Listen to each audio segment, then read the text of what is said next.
அன்பான மீனராசி நேயர்களே, குரு பகவானை ராசி அதிபதியாக கொண்டவங்க. சுக்கிரன் உச்சமடையக்கூடிய ராசி அப்படிங்கிறதால அடிப்படையான பொருளாதார வசதிகளும் தர்ம சிந்தனைகளும் அதிகமாக உங்களுக்கு இருக்கும். தூய்மையான மனசோடு மற்றவங்களுக்கு உதவக்கூடிய குணம் கொண்டவங்களாக இருப்பீங்க. மீன ராசிக்காரங்களை பொறுத்த வரைக்கும் என்றைக்குமே பொய் இருக்காது, உண்மைக்கு மட்டுமே மதிப்பு கொடுப்பீங்க. காதலை பொறுத்த வரைக்கும் நேர்மையாகவும் உணர்ச்சி பூர்வமாகவும் நடந்துக்குவீங்க. எந்த ஒரு தவறான காரியங்களுக்கும் துணை போக மாட்டீங்க. தன் மேலே அன்பு செலுத்தக்கூடியவங்க கிட்ட ரொம்பவே பாசமாக நடந்துக்குவீங்க, மென்மையாக பேசுவீங்க. குடும்பத்தை பொறுத்த வரைக்கும் எப்படிப்பட்ட சூழ்நிலையாக இருந்தாலும் எல்லார்கிட்டையும் விட்டு கொடுத்து போகக்கூடிய அமைதியான சுபாவம் கொண்டவங்களாக இருப்பீங்க. நல்ல அறிவுத்திறனும் தொலைநோக்கு பார்வையும் கொண்டவங்களாக இருப்பீங்க. தாம் பழகிற எல்லார்கிட்டையும் எந்த ஒரு பாரபட்சமும் பார்க்க மாட்டீங்க. ஒருத்தர் நல்லது செய்கிறாங்கன்னா பாராட்டி பேசுவாங்க. தன்கிட்ட பழகிற எல்லாரையும் முழுசாக நம்பக்கூடிய குழந்தை மாதிரி மனம் படைச்சவங்களாக இருப்பாங்க. மற்றவங்க தனக்கு கெட்டதையே செஞ்சாலும் அவங்களும் நல்லா இருக்கணும் அப்படின்னு நினைக்கக்கூடிய தூய்மையான உள்ளம் படைச்சவங்களாக இருப்பாங்க. இப்படி சிறப்பான குணங்கள் இருக்கக்கூடிய மீன ராசி பூரட்டாதி நட்சத்திரம் 4ஆம் பாதம், உத்திரட்டாதி நட்சத்திரம், ரேவதி நட்சத்திரக்காரர்களுக்கு உங்களுக்கான கிரக நிலைகள் எப்படி இருக்குது அப்படின்னு பார்த்தீங்கன்னா, ராசி ஸ்தானத்தில் சனியும் செவ்வாயும் சேர்ந்து இருக்காங்க. குடும்பஸ்தானத்தில் சூரியனும் புதனும், சகோதர ஸ்தானத்தில் சுக்கிரனும், சுகஸ்தானத்தில் குருவும், சத்துருஸ்தானத்தில் கேதுவும், போகஸ்தானத்தில் ராகுவும் இருக்கிறாங்க. இதன் காரணமாக நீண்ட நாட்களாக இழுபறியாக இருந்த பிரச்சனைகளுக்கு எல்லாமே தீர்வு காண போகிறீங்க. சாத்தியமான செயல்பாடுகள் மூலமாக பாராட்டுக்களையும் வாங்குவீங்க. சுபகாரியம் தொடர்பான பேச்சுவார்த்தைகள் உங்களுக்கு சக்ஸஸ்ஃபுல்லாக முடியும். அத்தியாவசியமான பொருட்களை எல்லாமே வீட்டுக்கு வாங்குவீங்க. புதிய பதவிகள் மற்றும் பொறுப்புகள் அதிகரிக்கும். வாகன பயணங்களில் நிதானம் உங்களுக்கு ரொம்பவே அவசியம். சமூகத்தில் செல்வாக்கு அதிகரிக்க போகுது. உயர் பொறுப்புகளில் இருக்கிறவங்களுடைய அறிமுகம் உங்களுக்கு கிடைக்கும். நண்பர்கள் வழியில் ஆதரவான வாய்ப்புகளும் உண்டாகும். மனசுக்கு நெருக்கமானவங்க மூலமாக மகிழ்ச்சியான செய்திகள் எல்லாமே உண்டாக போகுது. குடும்ப உறுப்பினர்கள் மூலமாக நீண்ட நாளாக இருந்து வந்த மனக்குழப்பங்கள் எல்லாமே தீரப்போகுது. வர்த்தகம் தொடர்பான பணிகளில் உங்களுக்கு நல்ல லாபம் கிடைக்க போகுது. மற்றவர்களை பற்றிய கருத்துக்களில் நீங்கள் எப்பவுமே கவனமாக இருக்கணும். நீங்கள் நல்லதுக்குன்னு ஒரு விஷயத்தை சொன்னாலும் அது உங்கள் மேலேயே தவறாக வந்து விழற மாதிரி இருக்கும். இப்படிப்பட்ட நேரத்தில் நீங்கள் நல்லதை செய்கிறதா இருந்தாலும் யோசித்து தான் செய்யணும். உயர்கல்வி தொடர்பான பயணங்கள் எல்லாமே உங்களுக்கு கைகூடும். சேமிப்பு தொடர்பான சிந்தனைகள் மேம்படும். நீண்ட தூர பயணங்கள் செல்வதற்கான வாய்ப்புகள் இருக்குது. ஆன்மீகத்திற்காக பார்த்தீங்கன்னா அதிகமான செலவுகள் செய்வீங்க. கடன் பிரச்சனைகள் படிப்படியாக குறையும். உடல் ஆரோக்கியத்தில் உங்களுக்கு கவனம் அதிகமாக வேணும். ஞாபக மறதி அடிக்கடி ஏற்படும். உறவுகளோடு இருந்த கருத்து வேறுபாடுகள் எல்லாமே நீங்க போகுது. கணினி மற்றும் இணையம் சார்ந்த துறைகளில் உங்களுக்கு முன்னேற்றமான வாய்ப்புகள் கிடைக்கும். திருமணமானவர்களுக்கு மகிழ்ச்சியான செய்திகள் கிடைக்கும். எதிர்பாராத பொருளாதார உதவிகள் எல்லாமே உங்களுக்கு கிடைக்க போகுது. வியாபாரத்தை பொறுத்த வரைக்கும் பொறுப்புகள் அதிகரிக்கும். உங்களுடைய உற்பத்தியை அதிகரிக்கிறதுக்காக புதிய முயற்சிகளை எடுப்பீங்க. அது எல்லாம் உங்களுக்கு நல்ல பலனை கொடுக்க போகுது. இது வரைக்கும் உங்கள் லட்சியத்துக்காகவும் குடும்பத்துக்காகவும் கஷ்டப்பட்டு உழைச்சி உங்களுடைய உடல் நலனை நீங்கள் கவனிக்காமல் விட்டுருந்துருப்பீங்க. இப்போ வரைக்கும் சிலருக்கு அது வெளியில் தெரியல அப்படின்னாலும் சின்ன சின்ன பிரச்சனைகள் மூலமாக உங்களுக்கு தொந்தரவு கொடுத்துட்டு வந்திருக்கும். அந்த உடல் சார்ந்த பிரச்சனைகள் முழுவதும் குணமாகணும் அப்படின்னா அதற்கு தகுந்த சிகிச்சை முறைகளை எடுத்துக்கிறது மட்டுமல்லாமல் உங்களுடைய உடல் நலனையும் நீங்கள் பாதுகாக்கணும். உங்கள்கிட்ட நிறைய ஆற்றல் இருக்குது, திட்டங்கள் இருக்குது, கடின உழைப்பு எல்லாமே இருக்குது. ஆனால் உடல் ஆரோக்கியம் இல்லாமல் போச்சு அப்படின்னா உங்களால் எதையுமே சாதிக்க முடியாது. இதற்கு பிறகாவது உங்களுடைய உடல் ஆரோக்கியத்தில் நீங்கள் கூடுதலான கவனம் செலுத்தினீங்க அப்படின்னா நீங்கள் செய்யக்கூடிய எல்லா காரியத்திலையும் உங்களுக்கு வெற்றி கிடைக்கும். எதிரிகளை எல்லாம் ஜெயிச்சு வருவீங்க. சிலர் பார்த்தீங்கன்னா நல்ல வேலை கிடைக்காம வீட்லேயும் சரி சமுதாயத்திலும் சரி நிறைய பேருடைய கிண்டலுக்கும் கேலிக்கும் ஆளாகி இருப்பீங்க. இன்னும் சிலர் குடும்ப கஷ்டத்துக்காக பிடிக்காத ஒரு வேலைக்கு போயிட்டு இருந்திருப்பீங்க. இதற்கு பிறகு உங்களுடைய தன்னம்பிக்கை அதிகரிக்கும். புதிய தொழில்நுட்பங்களை கற்றுக்கிட்டு நல்லதொரு வேலையில் சேர போகிறீங்க. அரசியல்வாதிகளை பொறுத்த வரைக்கும் புதிய பொறுப்புகள் புதிய பதவிகள் எல்லாமே தானாக கிடைக்க போகுது. நம்மளுடைய குடும்ப உறவுகள் நம்முடைய நண்பர்கள் அப்படின்னு சொல்லிட்டு சிலருக்கு பெரிய ஒரு தொகையை கடனாக கொடுத்துட்டு அதை திரும்ப வாங்க முடியாமல் கேட்க முடியாமல் ஒரு விதமான மன அழுத்தத்துக்குள்ளாக இருப்பீங்க. அதனாலேயே உங்களுடைய உறவு கெட்டிருக்கும். அந்த பணம் உங்களுக்கு திரும்ப கிடைக்காது அப்படின்னு நீங்க முடிவே செஞ்சிருப்பீங்க. உங்ககிட்ட பணம் வாங்கினவங்க அவங்களுடைய தவறை புரிஞ்சுக்கிட்டு மனசாட்சியோட உங்களுக்கு அந்த பணத்தை திருப்பி கொடுப்பாங்க. குடும்பத்தில் இருக்கக்கூடிய நெருக்கடிகள் விலகும். செல்வாக்கு அந்தஸ்து உயரும். கடவுள் நம்பிக்கை அதிகமாகும். பெரியவர்களுடைய உதவி உங்களுக்கு கிடைக்கும். உறவில் இருந்த சண்டை சச்சரவுகள் முழுவதுமாக விலகும். புதிய நண்பர்களும் உங்களுக்கு உதவி செய்வாங்க. தொழிலில் ஏற்பட்ட நெருக்கடிகள் விலகும். பொருளாதார ரீதியாக நலிவடைந்த நிறுவனங்கள் முன்னேறவும் போகிறாங்க. மேலும் மேலும் எதிர்பார்த்த லாபமானது உங்களுக்கு வியாபாரத்தில் கிடைக்க போகுது. புதிதாக தொழில் தொடங்கணும் அப்படின்னு நினைக்கிறவங்க இந்த காலகட்டத்தில் நீங்கள் தொழில் தொடங்கலாம். இது வரைக்கும் உங்கள் குடும்ப உறவுகளுக்கு நீங்கள் பெருசாக முக்கியத்துவம் கொடுத்துட்டு இருக்க மாட்டீங்க. எத்தனையோ கஷ்டமான சூழ்நிலைகளில் உங்களோடு எல்லாவற்றையும் சகித்து கொண்டிருந்த குடும்ப உறவு சகிப்புத்தன்மையை இழந்து கடமைக்கு ஏதோ ஒரு வாழ்க்கையை வாழ்ந்துட்டு இருக்கிற மாதிரியான சூழ்நிலையில் இருந்திருப்பாங்க.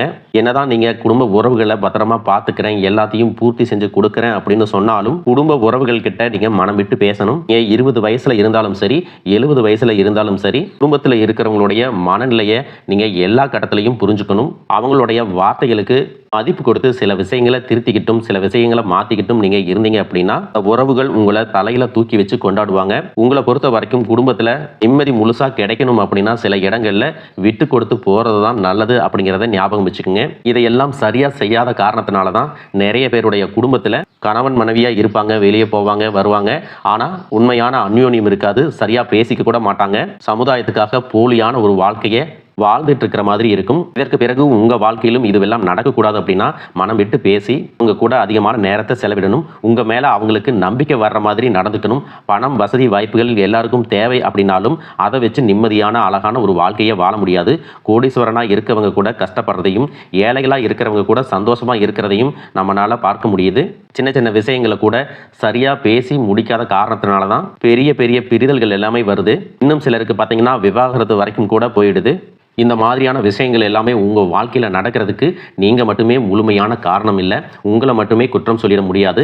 சில கிரகங்களுடைய பார்வை தசா புத்தியினோட பலன்கள் காரணமாகவும் இதுவெல்லாம் நடக்கும். சில ஜோதிட சூட்சமங்களை எல்லாம் நீங்கள் புரிஞ்சுக்கிட்டு சரியான விஷயங்களை மட்டும் செஞ்சீங்க அப்படின்னா உங்களுடைய வாழ்க்கையிலும் நல்லது நடக்கும். நீங்கள் விவாகரத்தை வாங்கியிருந்தா கூட 2 பேருடைய உள்ளத்திலும் தூய்மையான புரிதல் வர்ற வரைக்கும் உண்மையாக நடந்துக்குங்க.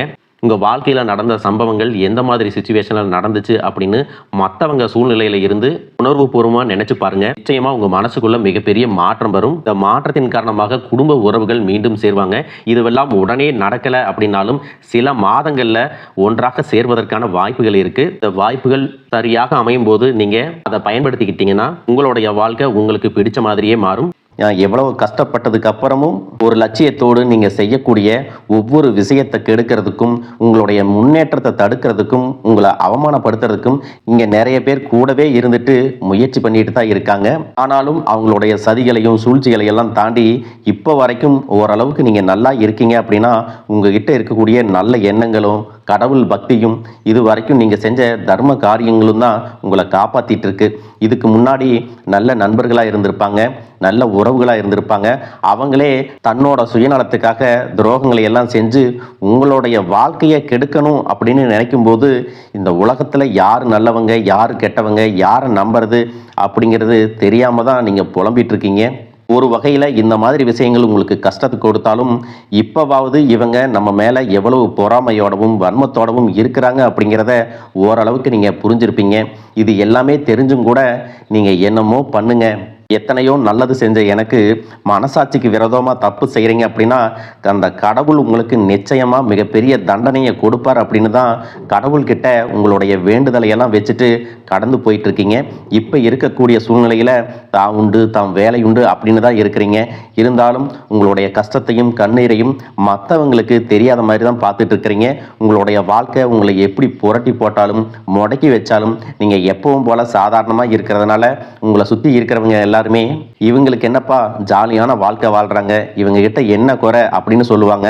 ஆனால் மனசில் நிம்மதி இல்லாமல் சரியாக சாப்பிட முடியாமல் அவ்வளவு ஏங்க நிம்மதியாக தூங்க முடியாமல் கூட நீங்கள் எவ்வளவு கஷ்டப்படுறீங்க அப்படிங்கிறது உங்களுக்கும் அந்த கடவுளுக்கும் மட்டும்தாங்க தெரியும். இந்த மாதிரி உங்கள் வாழ்க்கையில் திடீர்னு ஒரு பிரச்சனை, உடம்பு சரியில்லை, ஹாஸ்பிட்டலில் பெருசாக செலவு வந்துருச்சு, குடும்பத்தில் அவசர தேவைக்கு பணம் பத்தலை, பிஸ்னஸில் லாஸ் ஆயிடுச்சு அப்படின்னு உங்கள் வாழ்க்கை முடங்கிருச்சுன்னா கூட நின்று உங்களுக்கு உதவி செய்கிறதுக்கோ ஆறுதலாக 4 வார்த்தை பேசுகிறதுக்கோ அவ்வளவு ஏங்க திரும்பி பார்க்க கூட உண்மையான ஆள் கிடையாது. ஆனால் நீங்களாவே ஏதோ தட்டு மாதிரி எந்திரிச்சு நிற்கிறப்போ உங்களை குறை சொல்கிறதுக்குன்னே நிறைய பேர் தேடி வருவாங்க. உங்கள் சொந்தக்காரங்க தெரிஞ்சவங்க அப்படின்னு எல்லாரும் தேவைக்கு மட்டும்தான் உங்களை பயன்படுத்திக்கிறாங்க. எல்லாம் தெரிஞ்சதுக்கு அப்புறமும் மறுபடியும் மறுபடியும் அவங்களுக்கெல்லாம் உதவி செஞ்சு ஏமாறக்கூடியவங்களா தான் நீங்கள் இருக்கீங்க. இந்த வாழ்க்கையில் எப்படியாவது முன்னேறிடணும் அப்படிங்கிறதுக்காக தினம் தினம் கஷ்டப்பட்டு உழைக்கிறீங்க. இது நாள் வரைக்கும் என்னுடைய மனசாட்சிக்கு தெரிஞ்சு நான் யாருக்கும் எந்த கெடுதலையும் கஷ்டத்தையோ துன்பத்தையோ கொடுத்ததில்லை. எனக்கு மட்டும் ஏன் இந்த வாழ்க்கையில் இப்படி நடக்குது அப்படின்னு ஆதங்கப்படுறது உண்மைதாங்க. என்ன இருந்தாலும் உங்களுக்கு இவ்வளவு கஷ்டங்கள் ஆகாது. இந்த மாதிரி பிரச்சனைகள் உங்கள் வாழ்க்கையில் வரும். கொஞ்ச நாளுக்கு அப்புறம் அது போயிடும். நிறைய நேரங்களில் பார்த்தீங்கன்னா உங்களால் எந்த பிரச்சனைகளும் வராது. ஆனால் உங்களை சுற்றி இருக்கிறவங்க மூலம் தான் உங்களுக்கு நிறைய பிரச்சனைகள் வருது அப்படிங்கிறத இப்போவாவது கொஞ்சம் புரிஞ்சிருப்பீங்க. இவ்வளவு நடந்ததுக்கு அப்புறம் இனி என் வாழ்க்கை மாறுமா அப்படின்னு நீங்கள் கேட்குற கேள்விகளுக்கெல்லாம் பதிலாக தாங்க இனி வரக்கூடிய கிரக நிலைகள் மற்றும் அதன் இயக்கத்தின் காரணமாக உங்களுக்கு நல்ல பலன்கள் எல்லாமே கிடைக்க போகுதுங்க. இது நாள் வரைக்கும் நடந்த கெட்ட விஷயத்தை எல்லாம் விட்டுருங்க. இனி வரக்கூடிய நாட்களில் உங்களுக்கு எந்த மாதிரி நன்மைகள் கிடைக்க போகுது அப்படிங்கிறத பற்றி தான் இந்த வீடியோ பதிவில் பார்க்க போகிறோம். முதலாவதாக மீன ராசியில் இருக்கக்கூடிய சனி பகவான் உங்களுக்கு ஆரம்பத்தில் சில தடைகளை கொடுத்திருந்தாலும் இந்த வருடத்தின் இறுதிக்குள்ள உங்களுக்கு நல்ல பலன்களை எல்லாம் கொடுக்க போறாரு. தடைகளை எல்லாம் விலக்க போறாரு. இதன் மூலமாக பொருளாதார ரீதியாக உங்களுக்கு நல்ல முன்னேற்றம் அப்படிங்கிறது விரைவிலேயே ஏற்பட போகுது. அடுத்ததாக பார்த்தீங்கன்னா சுக்கிர பெயர்ச்சி. மேச ராசியில் இருக்கக்கூடிய சுக்கிரன் ஆரம்பத்தில் சூரியனோட சேர்ந்து சுக்கிர ஆதித்ய யோகத்தையும் கொடுக்க போகிறாங்க. இதன் மூலமாக உங்களுக்கு நல்ல வேலை வாய்ப்பு, அதில் பதவி உயர்வு மற்றும் அதிகாரம் செலுத்தக்கூடியவர்களுடைய நட்பு உங்களுக்கு கிடைக்கும். நீங்கள் செல்வத்தை சேர்க்கணும் அப்படிங்கிறதுக்காகவே நகைகளுடைய விலை குறையும். புதிதாக வீடு வாகனங்கள் எல்லாமே வாங்குவீங்க. ஆரம்பத்தில் பொருளாதாரத்தில் ஏற்ற இறக்கங்கள் இருந்தாலும் இந்த வருடம் முடியும் பொழுது குறிப்பிட்ட அளவுக்கு நீங்கள் சொத்து சேர்த்து வச்சுருப்பீங்க. ஜூன் மாதத்தில் குரு பகவான் மிதுன ராசியிலிருந்து தன்னுடைய உச்ச ராசியான கடக ராசிக்கு போகும் பொழுது கஜகேசரி யோகமும் உண்டாக போகுது. இந்த நேரத்தில் உங்கள் நிதி நிலைமை ரொம்பவே முன்னேற்றமாக இருக்கும். குழந்தை பாக்கியம் இல்லை அப்படின்னு கவலைப்பட்டு இருந்தவங்களுக்கு நிச்சயமாக குழந்தை பாக்கியம் உருவாகும். அவங்களுடைய உடல் நலனில் எவ்வளவு பிரச்சனைகள் இருந்தாலும் அதையெல்லாம் சரி செஞ்சு இந்த பாக்கியத்தை அடைய போகிறாங்க. அவங்க குடும்பத்திலையும் மனதிலும் மிகப்பெரிய மகிழ்ச்சி நிரந்தரமாக இருக்க போகுது. படிக்கக்கூடிய மாணவர்களுக்கும் கல்வி ரொம்பவே சிறப்பாக இருக்க போகுது. அடுத்ததான் நவம்பர் மாதத்தில் ஏற்படக்கூடிய ராகு கேது பெயர்ச்சியில் குடும்பம் மற்றும் தொழிலில் திடீர் மாற்றங்களும் திருப்பங்களும் ஏற்பட போகுது. நீண்ட நாளாக நிறைய பேர் உடல்நலம் சார்ந்த பிரச்சனைகளில் முடங்கி கிடந்திருப்பாங்க. நடக்கிறதுக்கே ரொம்ப சிரமப்பட்டிருந்திருப்பாங்க. அந்த பிரச்சனை எல்லாமே முழுவதுமாக நிவர்த்தியாக போகுது. கடந்த காலகட்டங்களில் உங்களுக்கு நல்லதொரு வேலை கிடைச்சிருக்காது. குடும்ப கஷ்டத்திற்காக குறைவான சம்பளத்தில் பிடிக்காத வேலையை செஞ்சுட்டு இருந்திருப்பீங்க. உங்களை பொறுத்த வரைக்கும் பிஇ படிச்சிருப்பீங்க, டிகிரி படிச்சிருப்பீங்க. சில பேர் தன்னுடைய கல்வி தகுதிக்கு சரியான வேலை கிடைக்கல அப்படின்னு ரொம்பவே ஆதங்கப்பட்டு இருந்திருப்பீங்க. வரக்கூடிய நாட்களில் நீங்கள் சரியான முயற்சிகளை எடுத்தீங்க அப்படின்னா அரசாங்க வேலைக்கு நீங்கள் முயற்சி பண்ணாலும் உங்களுக்கு அரசாங்க வேலை கிடைக்கும். பேங்க் வேலையோ ஐடி கம்பெனியோ அது தனியார் நிறுவனங்களோ உங்களுக்கு மனசுக்கு பிடிச்ச மாதிரி நல்ல வருமானத்தோடு வேலை கிடைக்கக்கூடிய சூழ்நிலையும் இருக்கு. மேலும் கணவன் மனைவிகளில் பார்த்தீங்கன்னா நல்ல அந்யோன்யம் இருக்க போகுது. இது வரைக்கும் இருந்த மன கஷ்டங்கள் எல்லாம் நீங்கி ஒற்றுமையோட இருக்க போறாங்க. சொத்து மற்றும் பல பிரச்சனைகள் காரணமாக நீதிமன்றத்தில் ஏதாவது வழக்குகள் இருக்கு அப்படின்னா கூட அதுவெல்லாம் உங்களுக்கு சாதகமாக வரும். அதிலும் சொத்து விஷயத்துல சனி பகவானுடைய பார்வை உங்களுக்கு நேரடியாக இருக்கிறதுனால சில தடைகளை கடந்து வரும் பொழுது உங்களுக்கு அந்த சொத்தானது நிச்சயமாக கிடைக்கும். இது வரைக்கும் நீங்கள் வேலை செஞ்சுட்டு இருக்கக்கூடிய இடத்துல சரியான ஒத்துழைப்பு இருந்திருக்காது. முழு ஈடுபாட்டோட வேலை செய்ய முடியாத அளவுக்கு சில பிரச்சனைகள் எல்லாமே இருந்திருக்கும். இனி வரக்கூடிய காலங்களில் உடன் வேலை செய்கிறவங்க மூலமாக உங்களுக்கு நல்ல ஆதரவு கிடைக்கும். சந்தோஷமாக அந்த வேலையை செய்வீங்க. வேலையில் உங்களுக்கு பண பலன்கள் ஏதாவது வராமல் இருந்துச்சுன்னா அந்த பண பலன்கள் எல்லாமே உங்களுக்கு வெகு சீக்கிரத்தில் கிடைக்கும். அரசு வேலையில் இருக்கக்கூடியவங்க சட்டத்திற்கு புறம்பாக எந்த ஒரு காரியத்திலையும் ஈடுபடாமல் நேர்மையாக நடந்து கொள்வது நல்லது. பொது வாழ்க்கையில் இருக்கிறவங்களுக்கு நீங்கள் எதிர்பார்த்ததை விட மிகப்பெரிய நிலையை அடைய போகிறீங்க. தொழிலில் தடைகள் ஏதாவது இருந்துச்சுன்னா அந்த தடைகள் எல்லாம் விலகிறது மட்டும் இல்லாமல் புதிய கிளைகளையும் தொடங்குவீங்க. உங்களுடைய உற்பத்தி அதிகரிக்கும். தொழிலை விரிவு செய்வீங்க. வரக்கூடிய நாட்களில் உங்களுக்கு விற்பனையும் அதிகமாகும். ஏற்றுமதி இறக்குமதியில் எல்லாம் உங்களுக்கு நல்ல லாபம் கிடைக்கும். நீங்கள் செய்யக்கூடியது சின்ன தொழிலோ பெரிய தொழிலோ அதுவெல்லாம் உங்களுக்கு நல்ல வளர்ச்சியை கொடுக்கும் அப்படிங்கிறத நீங்கள் ஞாபகம் வச்சுக்கோங்க. இனி வரக்கூடிய காலங்கள் எல்லாமே உங்களுடைய கனவுகளை நிஜமாக்கக்கூடிய நாட்களாக இருக்க போகுது. குடும்பத்தில் முன்னேற்றமும் பொருளாதாரமும் கிடைக்கும் பொழுது உங்களுடைய சுய ஒழுக்கத்தில் நீங்கள் ரொம்பவே கவனமாக இருக்கணும். பேசக்கூடிய வார்த்தைகள், பழகக்கூடிய நபர்கள் எல்லார்கிட்டையும் எந்த ஒரு இடத்துலையும் தான் அப்படிங்கிற கர்வத்தை மட்டும் நீங்கள் வச்சுக்க கூடாது. மற்றவர்களை குறையாக பேசுகிறதோ மட்டம் தட்டி பேசுகிறதோ அதை காயப்படுத்துகிற மாதிரி பொது இடங்களில் பேசிடக்கூடாது. நீங்களும் சரி உங்களை சுற்றி இருக்கிறவங்களும் சரி எப்பவுமே பாசிட்டிவான எண்ணங்களில் இருக்கணும். அப்படின்னா எதிர்காலத்திற்கான நல்ல திட்டமிடுதல் எப்பவுமே அவசியம். அதனால் நீங்கள் எந்த ஒரு விஷயத்தை செய்யும் போதும் எதிர்காலத்தில் இது எனக்கு எந்த மாதிரியான பலன்களை கொடுக்கும் அப்படிங்கிறத மனசில் வச்சுக்கிறதும் அவசியம். இதை நீங்கள் சரியாக செஞ்சுட்டு வந்தீங்கன்னா பெரியவர்களுடைய உதவி கிடைக்கும். உறவுகளில் இருந்த சண்டை சச்சரவுகள் முழுவதுமாகவே விலகும். புதிய நண்பர்களும் உங்களுக்கு உதவி செய்வாங்க. தொழிலில் ஏற்பட்ட நெருக்கடிகள் விலகும். பொருளாதார ரீதியாக நலிவடைந்த நிறுவனங்கள் மீண்டும் முன்னேற போகுது. மேலும் மேலும் உங்களுக்கு வியாபாரத்தில் எதிர்பார்த்த லாபம் கிடைக்கும். உங்களுடைய புதிய சிந்தனைகள் மற்றும் நேர்மறையான எண்ணங்கள் உங்களுடைய வளர்ச்சிக்கு காரணமாக இருக்க போகுது. கடந்த காலகட்டங்களில் திருமணம் பார்த்தீங்க அப்படின்னா நிறைய பிரச்சனைகளும் சிக்கலுமாக இருந்திருக்கும். அதிலும் ஜாதகம் சரியில்லை, சொந்த வீடு இல்லை, வசதி இல்லை, பெற்றோர்கள் சரியில்லை, அரசு வேலையாக இருக்கணும், இந்த மாதிரி எத்தனையோ காரணங்களை எல்லாம் சொல்லி உங்களுக்கான திருமணம் தடைகள் ஏற்பட்டிருக்கும். இன்னும் சிலருக்கு பார்த்தீங்கன்னா தெரிஞ்சவங்களாலையும் நண்பர்களாலையுமே திருமணங்கள் எல்லாமே நின்று போயிருக்கும். இந்த மாதிரி இடத்துல உங்களால் எந்தெந்த விஷயத்தையெல்லாம் சரி செய்ய முடியுமோ அதையெல்லாம் சரி செஞ்சுட்டு குரு பெயர்ச்சிக்கு பிறகு நீங்கள் திருமண முயற்சிகளில் ஈடுபட்டீங்கன்னா உங்களுடைய மனதுக்கு பிடித்த மாதிரியான நல்ல வரன் அமையும். குடும்ப வாழ்க்கை சிறப்பாக இருக்கும். உங்களுடைய வாழ்க்கை துணை அழகாக இருப்பாங்க. கை நிறைய சம்பாதிக்கக்கூடியவங்களாகவும் இருப்பாங்க. அதே நேரத்தில் வாழ்க்கை துணையை இழந்துட்டு இரண்டாவது திருமணம் பற்றி யோசிக்கக்கூடிய ஆண்கள் மற்றும் பெண்களுக்கு தன்னுடைய வாழ்க்கையில் வரக்கூடிய துணை, அவங்களுடைய பழக்க வழக்கம், 2 பேருக்கும் கருத்தொற்றுமை இருக்கா, மன பொருத்தம் இருக்கா மற்றும் தேவைப்பட்டா உங்களுடைய ஜாதகத்தை கூட ஒரு முறை நீங்கள் சரி பார்த்துக்கிட்டு இரண்டாவது திருமணத்துக்கு முயற்சி செஞ்சீங்கன்னா நல்ல வாழ்க்கை துணை அமையும். மற்றவங்க பொறாமப்படக்கூடிய அளவுக்கு நல்லதொரு வாழ்க்கையை வாழ்ந்து காட்டுவீங்க.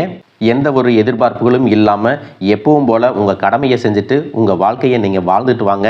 உங்களோட குலதெய்வமும் கிரக நிலைகளும் உங்களுக்கு துணையாக இருக்குது. இப்போ நீங்கள் எடுத்து வைக்கக்கூடிய ஒவ்வொரு அடியும் எதிர்காலத்தில் உங்களை வாழ்க்கையின் உச்சத்தில் கொண்டு போய் வைக்கும் அப்படிங்கிறத மட்டும் நீங்கள் எப்பவுமே நினைவு வச்சுக்கணும்.